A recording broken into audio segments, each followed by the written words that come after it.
Пиштолот со кој дедото на малата Тамара пукаше кон поранишниот министер за здравство Никола Тодоров е даден на вештачење. Се уште не се знае на кој начин напаѓачот го набавил, стои ли уште некој за добидот за атентат. Овие прашања се уште остануваат отворени за јавноста. Министерството за внатрешни работи за телевизија Нова информираше дека нема дополнителни информации, освен соопштението кое беше испратено во текот на вчерашниот ден.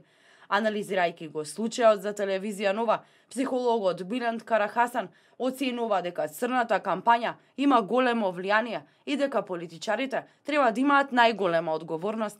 Сигурно дека има влијание. Ние сме како прво едно младо општество, младо демократско општество, кое нема искуство во овие работи и сите овие фази други општества ги поминале пред нас. Значи можеме да кажеме дека е ова една фаза на нашиот политички развој. Значи друштвото се поларизира, добие еден, како да кажем, психолошки карактер, драмски карактер, кој на политичка сцена влијаеше до последен граѓанин. Значи сите бевме оптеретени со политика сите овие години, а посебно последни 2 години. И таа оптеретеност сега се опушти. Сега еве како доаѓа време, гледаме дека сите се надеваме дека работите ќе тргнат на подобро и поради тоа опуштеност веројатно избувнуваат овие, да кажам, инциденти.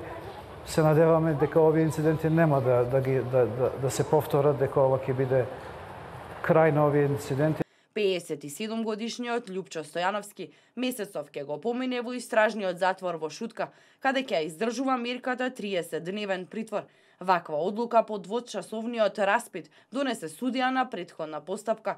Тој доби 2 кривични пријави за убиство во обид и за недозволено поседување, тргување или изработка на оружје.